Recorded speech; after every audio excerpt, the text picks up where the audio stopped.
সন্তানের লাশ ঘাড়ে করার চাইতে বড় বোঝা বাপের জন্য আর কিছু নাই।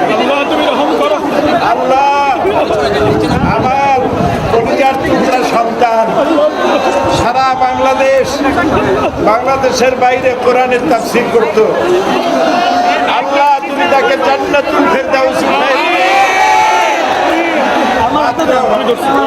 মাত্র কয়েক মাস আগে আমার মায়ের জানাজা পড়াই গেলাম। আমাকে একটু সময় দিল না। আমি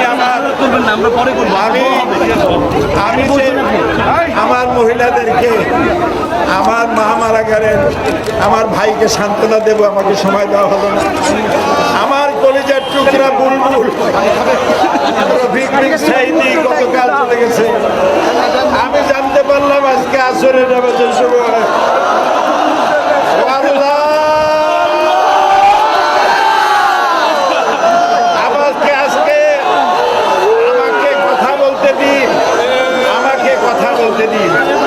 আমি আজকে 50 বছর কোরআনের তাফসীর করেছি সারা বাংলাদেশে, সারা পৃথিবীতে।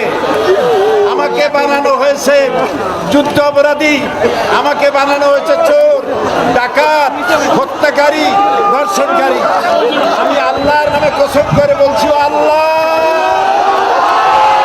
তোমার জাতের কসম, তোমার ইজ্জতের কসম, তোমার সম্মানের কসম, 1971 সনের এক ফোঁটা বালি বা কাদা আমার গায়ে লাগে নাই। আমার শুধু কাজ ছিল কোরআনের প্রচার করা। নাস্তিকবাদীরা সহ্য করতে পারে নাই, জালিমরা বরদাস্ত করতে পারে নাই, যার জন্য আমাকে বন্দী করে রেখেছে।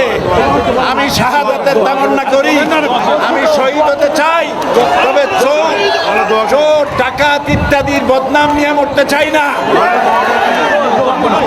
আমিন।